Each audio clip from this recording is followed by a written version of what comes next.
Hi hello ನಮಸ್ಕಾರ. Lakshmiram YouTube ಚಾನಲ್ಗೆ ಸ್ವಾಗತ. ಇವತ್ತು ನಿಮ್ಮ ಮುಂದೆ ಒಂದು ಅದ್ಭುತವಾದಂಥ ಒಳ್ಳೆ ತುಂಬಾ ಟೇಸ್ಟಿಯಾದ ರೆಸಿಪಿ ಇದೆ. ಏನಪ್ಪ ಇದು ರೆಸಿಪಿ, ಏನೇನೆಲ್ಲ ಬೇಕು ಅಂತ ಹೇಳ್ತಾ ಹೋಗ್ತೀನಿ ಬನ್ನಿ.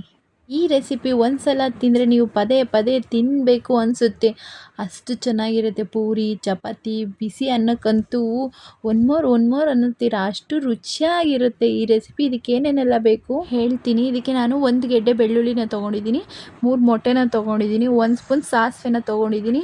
ಇಲ್ಲಿ ನಾನು ಬ್ಯಾಡಗಿ ಮೆಣಸಿನ್ಕಾಯಿನ 4 ಕಟ್ ಮಾಡಿ ಇಟ್ಕೊಂಡಿದ್ದೀನಿ.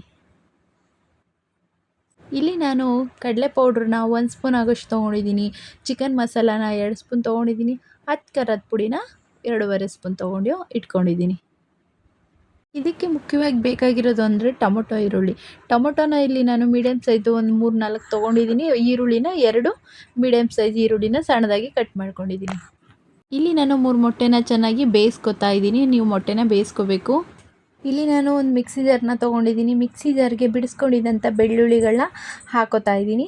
ಇಲ್ಲಿ ನಾನು ಟೊಮೊಟೊ ಕಟ್ ಮಾಡಿ ಇಟ್ಕೊಂಡಿದ್ನಲ್ಲ ಅದನ್ನು ಕೂಡ ಹಾಕೋತಾ ಇದ್ದೀನಿ. ಇದಕ್ಕೆ ನೀರು ಹಾಕ್ಕೊಂಡು ರುಬ್ಬೋ ಅವಶ್ಯಕತೆ ಇಲ್ಲ, ಯಾಕಂದರೆ ಟೊಮೊಟೊದಲ್ಲಿ ನೀರಿರುತ್ತೆ. ಹಾಗೆ ನೀವು ಇದನ್ನು ತರ್ತರಿಯಾಗಿ ರುಬ್ಕೋಬೇಕು.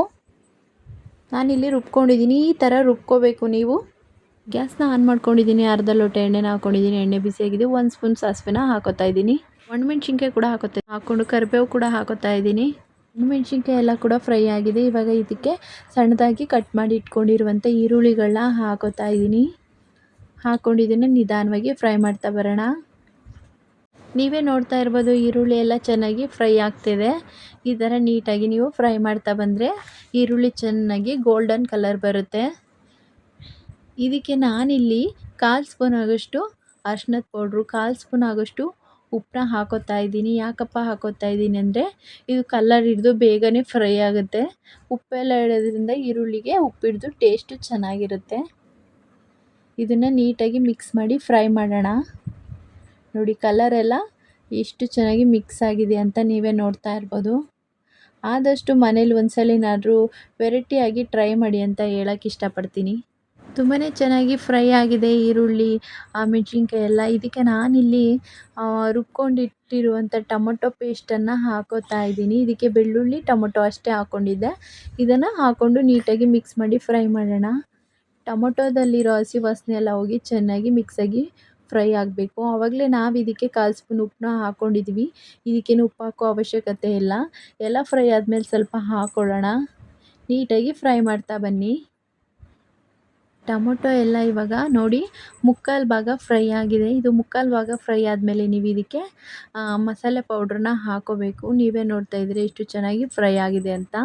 ನಾನಿಲ್ಲಿ ಮಸಾಲೆ ಪೌಡ್ರನ್ನ ಹಾಕೋತಾ ಇದ್ದೀನಿ. 1 ಸ್ಪೂನ್ ಕಡಲೆ ಪೌಡ್ರು ಮತ್ತು 2.5 ಸ್ಪೂನ್ ಖಾರದ ಪುಡಿ, 2 ಸ್ಪೂನ್ ಚಿಕನ್ ಮಸಾಲಾನ ಇದರೊಳಗಡೆ ಹಾಕೋತಾ ಇದ್ದೀನಿ. ಹಾಕ್ಕೊಂಡು ನೀಟಾಗಿ ನಿಧಾನವಾಗಿ ಮಿಕ್ಸ್ ಮಾಡಬೇಕು. ನೀವು ಮಿಕ್ಸ್ ಮಾಡಬೇಕಾದ್ರೆ ಗ್ಯಾಸ್ ಉರಿನ ಕಮ್ಮಿ ಮಾಡಿ ಮಿಕ್ಸ್ ಮಾಡಬೇಕು, ಇಲ್ಲಾಂದರೆ ಮಸಾಲ ಮುದ್ದೆ ಥರ ಆಗೋಗ್ಬಿಡುತ್ತೆ.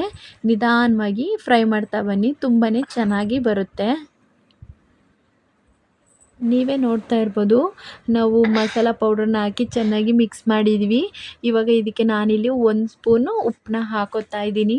ನಿಮಗೆ ರುಚಿಗೆ ಎಷ್ಟು ಬೇಕೋ ಅಷ್ಟು ಹಾಕ್ಕೊಳ್ಳಿ. ನಾನಿಲ್ಲಿ ಕಮ್ಮಿ ಮಾಡೋದ್ರಿಂದ 1 ಸ್ಪೂನ್ ಹಾಕೋತಾ ಇದ್ದೀನಿ. ಆವಾಗಲೇ ನಾನು ಮೊಟ್ಟೆನ ಬೇಯಿಸಿ ಇಟ್ಕೊಂಡಿದ್ದೆ, ಅದು ತಣ್ಣಗಾಗಕ್ಕೆ ಬಿಟ್ಟಿದ್ದೆ.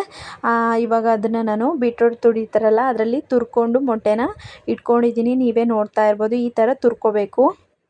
ಇಲ್ಲಿ ಉಪ್ಪು ಖಾರ ಎಲ್ಲ ಹಾಕಿ ನೀಟಾಗಿ ಫ್ರೈ ಆಗಿರೋ ಗೊಜ್ಜಿಗೆ ಇವಾಗ ನಾವು ತುರ್ಕೊಂಡಿದ್ವಂಥ ಮೊಟ್ಟೆನ ಹಾಕೊತಾ ಇದ್ದೀವಿ. ನೋಡಿ ಈ ಥರ ಹಾಕ್ಕೊಂಡು ಇದನ್ನು ನಿಧಾನವಾಗಿ ಮಿಕ್ಸ್ ಮಾಡ್ತಾ ಬನ್ನಿ. ನೋಡಿ ಇದನ್ನು ನಿಧಾನಕ್ಕೆ ಹಿಂಗೆ ಮಿಕ್ಸ್ ಮಾಡಬೇಕು.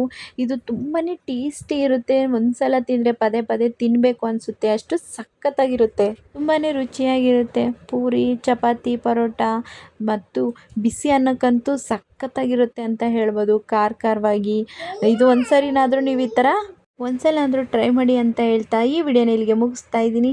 ಇಷ್ಟ ಆದರೆ ಲೈಕ್ ಮಾಡಿ, ಶೇರ್ ಮಾಡಿ, ಸಬ್ಸ್ಕ್ರೈಬ್ ಬಟನ್ನ ಕ್ಲಿಕ್ ಮಾಡಿ.